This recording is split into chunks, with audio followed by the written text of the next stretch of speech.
એક મહત્વની વાત ધ્યાન દઈને કાન દઈને સાંભળજો. આ તો બહેનો તમે સાસરે ગઈ છો, એની જગ્યાએ પુરુષોએ સાસરે જવાનું થાય તો શું થાય એની હસી ખુશી પણ હું છેલ્લે તમને કરાવીશ. એ દાઢી મૂછના વાળ બહાર નીકળતા હોય ને ઘૂંઘટો તાણ્યો હોય ને, હે બાપા મને તમારી વગર નહીં ગમે. પછી હારે જઈને ભાઈ ફોન કરે, મમ્મી મને ઓલી કિટ્ટી પાર્ટીમાં જાય છે, કચરા પોતા બધું કરું છું, માવો ખાવા નથી દેતી, હવે મારે શું કરવું. ભાઈઓ હારે જાય તો પણ આપણા પુરુષ પ્રધાન સમાજમાં કાન દઈને ધ્યાન દઈને એક મહત્વની વાત નાનકડી સાંભળી લો. કર્મ સંજોગે સાસરે ગયેલી કોઈ બહેનનો ખોળો ન ભરાય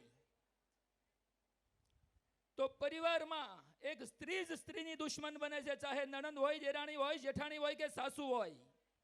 ખરેખર એને બેન કે માના પાત્રની ભૂમિકા અદા કરવી જોઈએ, એના બદલે એ જ દુશ્મન બને, પરિવાર દુશ્મન બને, પાડોશી દુશ્મન બને, સમાજ દુશ્મન બને. અને વંધ્યા બહેન હોય, જેની ગોદ ન ભરાણી હોય, એને વાંઝણી માનીને અપશુકનિયાળ માને છે અને એમના દર્શનનું શુકન નથી લેતી. એક વસ્તુ. બીજી વસ્તુ, કોડ ભરી અખંડ સૌભાગ્યવતી કોઈ નારી પોતાના અરમાનોને સજાવી અને જ્યારે સાસરે જાય છે અને 22, 25, 35 વર્ષની એ ઉમંગ ભરી દુલ્હન નવોઢા, એક પરિવારની પુત્રવધુ, એને કેટલા સપના સજાવ્યા હોય પણ ન કરે નારાયણ અને અકાળે એમના પતિનું મૃત્યુ થાય, સેથીનો સિંદૂર ભૂંસાય, સુહાગની નિશાનીનું ગળામાં પહેરેલું મંગળસૂત્રની શેર તૂટી જાય કે કલાઈ ઉપર પહેરેલો સૌભાગ્યનો ચૂડલો નંદવાઈ જાય અને સેથાનો સિંદૂર ભૂંસાઈ જાય, ત્યારે એ ગંગા સ્વરૂપા બને, વિધવા બને. અને આવી વિધવા બહેનો છે, એનું પણ એનો જ પરિવાર, એનો જ કુટુંબ, એનો જ પાડોશ સારા કામમાં શુકન નથી લેતો. આ બે વાત બરાબર. પુરુષની પત્ની ગુજરી જાય તો કોઈ નિયમ નહીં. બહેનો માટે આ સજા શા માટે? સમય બદલાયો છે મારી બહેનો. ક્રાંતિ કરવી હોય ત્યારે એક નવો ચીલો ચાતરવો પડે. એક પગદંડી બને તો એના ઉપર પછી આખો સમાજ ચાલે અને સુખી થાય. ઘૂંઘટા તાણવા પડતા હતા પહેલા, આજે લાજ કાઢવાનો રિવાજ જતો રહ્યો. પહેલા બેસીને પંગતમાં જમાડતા હતા, આજે બુફે ડિનર આવી ગયું. ત્યારે જ્યારે ટેબલ કાઉન્ટર ઉપર બુફે આવ્યું ને, ત્યારે બધા આપણા વડીલો એમ કહેતા કે ભિખારીની જેમ લાઈનમાં ઊભું રહેવું ને ઊભા ઊભા ખાવું ને આવું જ કાંઈ હોતું હશે. 1.5-2 વર્ષ અડચણ પડી, હવે બેહાડીને જમાડો તો ભૂંડું લાગે, હવે લાજ કાઢો તો ભૂંડું લાગે. સમય અને પરિવર્તન છે, સ્વીકાર્યું ને બદલાયું, પણ એની ક્રાંતિ કરે એ માણસને ખૂબ સંઘર્ષ કરવો પડતો હોય છે. ત્યારે પરવડીની તમામ મારી બહેનો આજે ભેગી થઈ છે, એને એક વસ્તુ કહેવાની છે. કારણ કે વિધવા થવું કે વાંસિયા રહેવું એ કોઈ કોટભરી દીકરીનું માંગતો ન હોય ને, એની ઈચ્છા તો ન હોય ને. પણ જ્યારે કાળનો કોળિયો એનો પંજો વીંઝતો હોય છે, ત્યારે એને ખૂબ સહન કરીને હૈયા ઉપર હવામણનો પાણો મૂકીને આ યાતનાને સહન કરવી પડે છે. 1.5-2 વર્ષના એક દીકરાની પાછળ આનું આખું યૌવન ને આખી જિંદગી કુરબાન કરવી પડે છે. ત્યાગ, સહનશીલતા અને ધીરજની મૂર્તિ બની અને એક સ્ત્રીની અંદર, એક બહેનની અંદર, એક સાસરવરણી દીકરીની અંદર ક્યાંક શબરી હોય છે અને ક્યાંક સીતાની યાતના હોય છે. રાધાના પ્રેમના અરમાનો એના ક્યાંય કચડાઈ જતા હોય છે.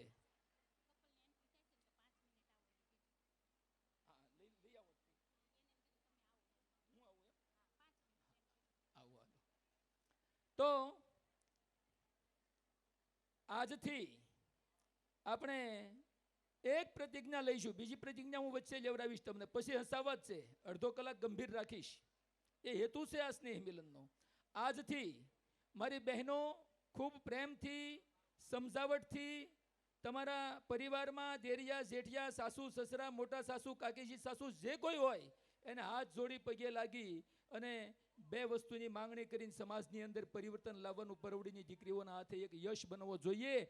કે વિધવા હોય એ એનો ગુનો નથી સાહેબ, ખોળો ન ભરાવો એ એનો ગુનો નથી, એ કોઈ પૂર્વજન્મના કર્મનું ફળ ભોગવતી હશે. કુળદેવી માં રખવાળા કરે કે પરોવડીની કોઈ દીકરી છે એ વિધવા કે વાંઝણી ન રહે એવી ભગવાનને પ્રાર્થના કરીએ. પરંતુ જોગ સંજોગે આવડું મોટું ગામ છે તેમાં 2-5% આવું બને તો જ્યાં જ્યાં કથાઓમાં કે સ્નેહ મિલનોમાં મેળાવડાઓમાં જાઉં છું ત્યાં હું યજમાનોને આયોજકોને સમજાવી એના ચીલો પાડ્યો છે. અને મારા ગામની દીકરીઓના હાથે તો પાડવો જ જોઈએ. હકપૂર્વક ને જવાબદારીપૂર્વક હું મનોજ ખેની બોલું છું. લીલો માંડવો રોપાતો હોય, માણેકથન રોપાતો હોય, પરિવારની જ કોઈ એક બેન હોય, વિધવા હોય તો એને નહીં બેસાડવાની, એને નાકમાં નહીં પહેરવાનું, એને શણગાર નહીં સજવાના, એને કપાળમાં ચાંદલો નહીં કરવાનો. શા માટે? Why? This is my question to society. સમાજને અમારો સળગતો પ્રશ્ન છે કે વિધવા બહેનને સારા કામમાં આગળ શા માટે નથી રાખવામાં આવતી? પરવડીમાં સમૂહ લગ્નો કરીએ છીએ, વરઘોડિયા તોરણે આવે, જવાબદારીપૂર્વક હું ત્યાં વરાજાને ઓખણા પોખણા કરવાના હોય, એમાં પરિવારની વિધવા બહેનો હોય એને સાથે રાખી અને ઇન્ડિયા પિંડિયા કરાવી અને ઓખણા પોખણા કરવા માટે ઊભી રખાવું છું. પાપ લાગે મારા ઉપર, જવાબદારીપૂર્વક બોલું છું. માંડવો રોપાતો હોય, કંઈ ખોળો ભરાતો હોય તો એની નજર પડશે, એનું આમ થશે, એનું આમ થશે. આપણે જ આપણી બહેનોને આગળ થવા દેતા નથી. બધા જ પ્રસંગોમાં હું વિધવા બહેનોને આગળ રાખી અને એના હાથે કોઈ પણ પ્રસંગનું, કોઈ પણ કાર્યક્રમનું મંગલમય દીપ પ્રાગટ્ય કરાવું છું. આયોજક બહેનોને, 7 બહેનોને મેં કહ્યું, કોઈને ગમે કે ન ગમે, તમે આયોજક છો, તમારે દીવડો નથી પ્રગટાવવાનો. આપણા ભાઈઓ મહેમાનો આવવાના છે, એના હાથે નથી પ્રગટાવવાનો. દીવડો પ્રગટાવશે મારા ગામની 5-15 વિધવા થયેલી બહેનો માતાઓ. આ ક્રાંતિ છે, આ જરૂર છે. આવો, welcome my dear Natubhai, Dilipbhai, dear Palli, Shyamlal, Hirenbhai, Subhashbhai, Jai Mataji, Hareshbhai, Om Zari, Bipinbhai, હા, Devki e commerce, dear Rakesh Manjibhai Kheni, Lalitbhai Eagle, Vipul Bhagwanbhai Goyani, Vipul, Jadubhai Mistry, Narsinhbhai Jivrajbhai Kheni અને Damjibhai Kanjibhai Kheni. Yes, most welcome. કોઈ મિત્રો બાકી હશે એને પછી આપણે એડજસ્ટ કરી લેશું. અને હું તો છું જ. મારી વાઈફ પણ આવી ગઈ છે. ધન્યવાદ. 1 વાર જ લગ્ન કર્યા છે.